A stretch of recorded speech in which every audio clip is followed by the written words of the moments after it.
Deux pays, deux cultures et ce très désagréable sentiment d'être pris entre deux feux. La communauté sino-canadienne vit en effet une période bien difficile entre intimidation de la part de Pékin et montée de la stigmatisation au Canada. Pour cette communauté, chaque épisode de tension diplomatique entre les deux pays est une nouvelle source d'angoisse. Toute dynamique politique, géopolitique, toute relation, tout conflit entre le Canada et la Chine se répercute sur nous. Parce que vous êtes étranger, vous n'avez pas votre place ici. Et maintenant, la Chine est en conflit avec le Canada. Alors bien sûr, vous êtes aussi en conflit avec le Canada. Parmi ces crises, celle de Huawei en 2018 ou encore le Covid et l'épisode du ballon espion.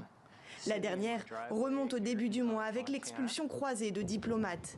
Elle fait suite aux accusations d'Ottawa selon lesquelles la Chine aurait exercé des pressions sur l'un de ses députés opposés à Pékin.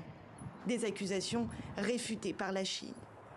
Depuis plusieurs années donc, la communauté sino-canadienne n'est pas épargnée et elle doit aussi faire face à de nombreuses pressions chinoises.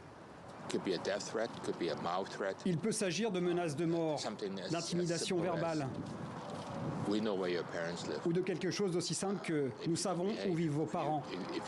Si vous ne vous comportez pas bien, si vous émettez des critiques, si vous êtes trop bruyant, nous nous en prendrons à eux.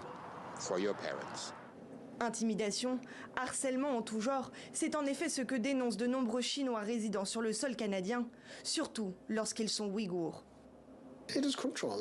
Il s'agit essentiellement de contrôle, de nous empêcher de vivre dans un pays libre en tant que peuple libre et toujours nous faire sentir la pression de la Chine. Pour les membres de la communauté, il est désormais urgent que le gouvernement canadien agisse au plus vite contre la montée du racisme et qu'il protège davantage ses résidents.